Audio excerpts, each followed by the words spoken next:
boom, get out. It should overreact lower. I would bet on it because the market has to kind of rebalance it. All the idiots that bought up here have to sell down here, metaphorical idiots. So by rights, you should be bearish gold. You should be bearish silver. Welcome to the Morning Markets and Metals with Vince Lanci, where each day he brings you the precious metals and financial news to get you ready for your day. And now, here's Vince. Good morning, everyone. I'm Vince Lanci, and in today's morning meeting, we're going to talk about what happened last night in the Middle East. Premium will include initial reactions by bank trading desks as released last night, and then some market driving news. Let's take a look at the markets first, though. Gold is down 278 after being up significantly last night. That's a 2-hour chart I'm leaving up there to give you some perspective. All this is the area where all the news happened last night. I'll leave that there.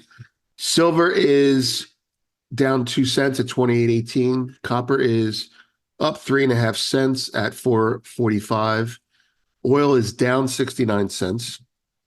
Take a look at that for some perspective. All right. That's your oil 2-hour chart. Natural gas is 171, unchanged. Bitcoin is up 2.4%, but that's after being down. So we have basically a dive and a recapture. We're going to touch on all these markets again. Ethereum 3160 up 1% plus. Palladium 1002 down $21. Platinum 927 down 6 and change. All grains are up, led by wheat at 553, up 6 cents. Corn is at 423, up 3 cents, and soybeans are 1136, up a little less than 3 cents. The dollar, which I didn't start with, is down 8.5. 10-year yields are 459. Down 4 basis points almost. The S&P 500 is down 7 handles, and the VIX is 1886. All right. Let's go through what happened last night and try and be as factual as possible. But, I'm going to inject a comment or two. All right. So tentatively titled, Israel attacks, counterattacks, reattacks, however you want to look at it. Iran. Well, let's go through it. Here we go.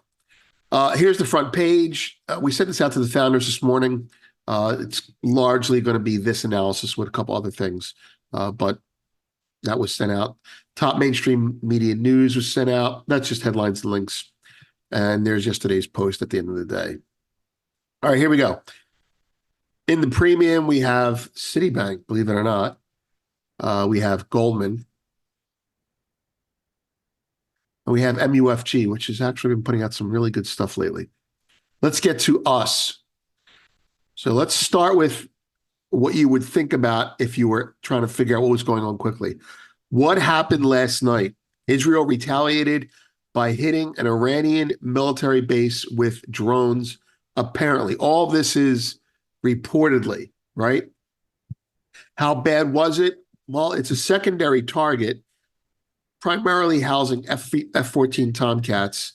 The attack was reportedly weak, and it was done by drones, which makes sense because it's a 2-hour head start to get from Israel to Iran with the military bases, et cetera, et cetera. Market reactions. The market started with your typical geopolitical panic selling, and it was pronounced. It wasn't muted in oil and gold. Then recovery as things seemed to be playing out as this was another kabuki theater attack. My words. Iran's response, Iran has no plans to strike Israel back immediately, Reuters reports, citing a senior Iranian official. What was weird? It was weird. Weird in the context of Middle Eastern conflict, but consistent with what happened the other night. I'm telling you, this is just not normal stuff. All the initial reports we noticed of the Israeli strike came out of Western news sources, not Iranian condemning the attack, not Israeli saying we attacked them, Western. And more than one person has noted that uh, that the Biden administration somehow let it out that Israel was attacking. I don't know how to take that, but all right. But the conclusion, if that's true, if my observation is valid, is Iran may have been seeking to minimize this, and the U.S. may have made sure it was broadcast. To what ends, I don't know. I will say that normally I can funnel stuff into narrower and narrower areas, but there's some wild cards here right now. The intersection between geopolitical and political is becoming rather painful. So, if the US leaked it, why would they? Right? If Israel attacked, why would they attack an F-14 Tomcat base with drones? Not to saying that drones can't do damage. Why would Iran minimize it? And at first, they actually said it was like a domestic explosion, nothing to do with an attack. I mean, there's just a lot of falsity going on here. I'm not sure what it is, but let's go through the markets itself. At least we can see how the markets perceived it. Starting with the dollar, first arrow is the news. The second arrow is the retracement, right? So the market, well, you can see what happened there. Flight to safety and then backing off of that. 10-year yields dropped as people went to bonds and then slowly came back. The S&P 500 dove and recovered. Gold spiked and went back to unchanged. So far, the pattern is classic flight to safety in the Middle East with relatively violent, quick retracements. Notice that gold is essentially unchanged now, at least on that chart. Silver, same thing. Suggests, by the way, silver doesn't usually spike right away. Suggests that there are shorts in silver who covered, or idiots who bought because gold was up. Oil, nice strong spike, and worked its way down the rest of the day, rest of the night. These are 15-minute charts, by the way.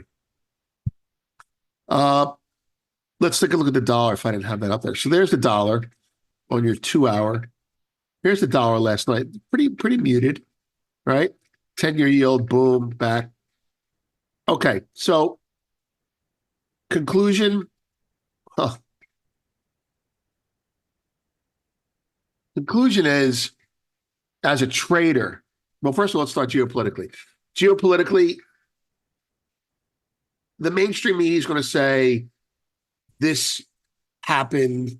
We're not sure if there's going to be a retaliation by Iran. The hot take financial people like myself will say, will probably come to the conclusion that it was a muted political response to hold on, let me just mute this here. There you go. It was a muted political response for Netanyahu to save face. A lot of face-saving stuff going on here. The next take is I find myself less certain now than before. Not because it was muted, because I don't know why it was muted. Okay, so I feel like we're being led down a numbing corridor. Oh, it's kabuki. Oh, it's just muted. It feels like, oh, it's just a local nuclear bomb. Anyway, you get the point. The point is we're normalizing war. It's like Grand Theft Auto now. Okay, market news. The U.S. stock market, U.S. housing market is coming under renewed pressure, buffeted by mortgage rates that rose above 7%. Fine. Netflix said in its first quarter shareholder letter it will stop reporting quarterly subscriber gains. Why? Always ask why. And I think they're probably cannibalizing their subscribers because of their crackdown on multi-users. Okay, so that's probably it. They're probably massaging numbers. Meta has released a new and less sanctimonious version of its artificial intelligence model. That's a good word, sanctimonious. Meta is going anti-woke now. You can see it also in the PR and branding that they're redoing with Zuck. Zuck is, you know, he's a guy now. You know, he's got a gold chain.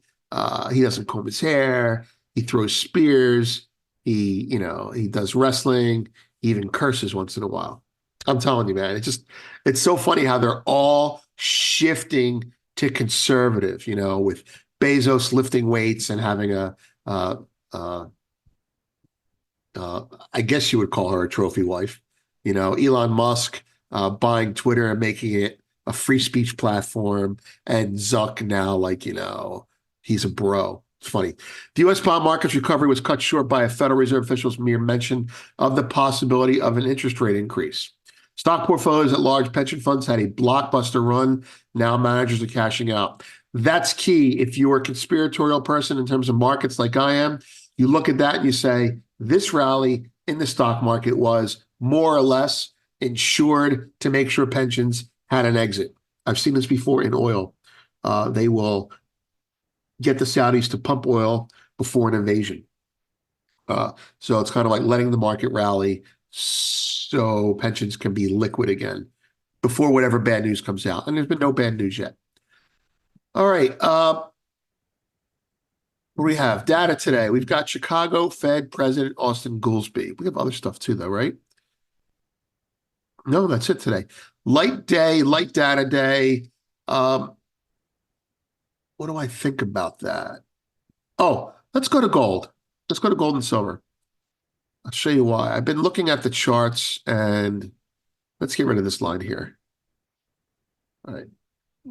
See these lines here? I want you to look at it like this.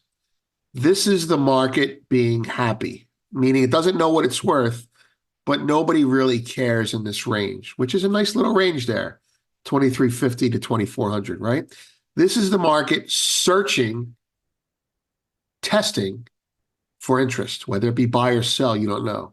And this is the market testing for interest. So in here, it's a volatile but sleepy range in terms of the players. Everyone's patient. Buyers are waiting, sellers are waiting. Up here, sellers get interested, maybe, and buyers get interested, maybe. Down here, sellers get interested and buyers get interested. That's it. Let's move to silver. Give you some framework on how to look at these markets for the next day. There's the comfort zone, right? As tentative as it is. And there's the extreme. So here's your comfort zone. Up. Silver's actually easier to see.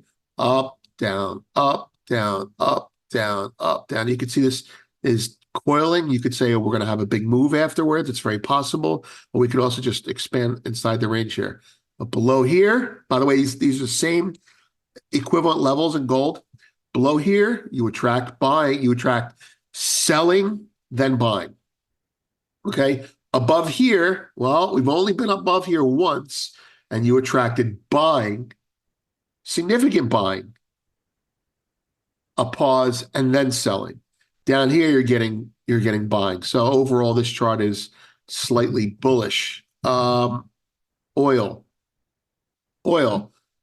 Look, if I were trading this today, I mean, and I might actually trade it today, I think precious metals could be very interesting from this respect. After a move, let me get rid of these. After a move like we saw last night, people piled in long, right? Oh, the end of the world's not coming, let's get out. You would tend to think in any market, not just gold, the market should go the other way now. It should overreact lower. I'll go to 15-minute chart again, right? It should, boom, get out. It should overreact lower. I would bet on it because the market has to kind of rebalance it. All the idiots that bought up here have to sell down here, metaphorical idiots. So by rights, you should be bearish gold. You should be bearish silver. If they don't go down today, then that tells you this buying here, they're not idiots. There's a lot more buying that they have under here, and they just bought a little bit above. Okay. So I'm saying is this market by all rights should tank. And if it doesn't tank, that tells you that there's still a lot of buying out there right underneath this market. Bitcoin's actually easier to see that in a reverse way. You ready? Bitcoin sold off and then bounced unchanged. Well, this market should rally because someone sold it in the hole. The news turns out to not be a problem back to here. And now the algo is, this is an algo. The algo is buying this. Okay. So this is a market I think that's set to have a nice pop. Gold should sell off. It should sell off. But if it doesn't, then the real buying in gold hasn't shown its hand yet. I'm Vince. Have a great day and a great weekend. Thanks for watching this morning's Markets and Metals Update with Vince Lanci. Brought to you each day by Miles Franklin Precious Metals, where this week's special is junk silver for only $2.75 over spot. Junk silver is the pre-1965 dimes and quarters, and one of the products where we did see premium spike in the past couple of years. So find out more by calling us at 833-326-4653 or emailing arcadia@milesfranklin.com. Please note that this video is not intended as legal licensed financial trading advice and is to be used for informational purposes only. Please contact your financial advisor before making any decisions, and thanks for watching.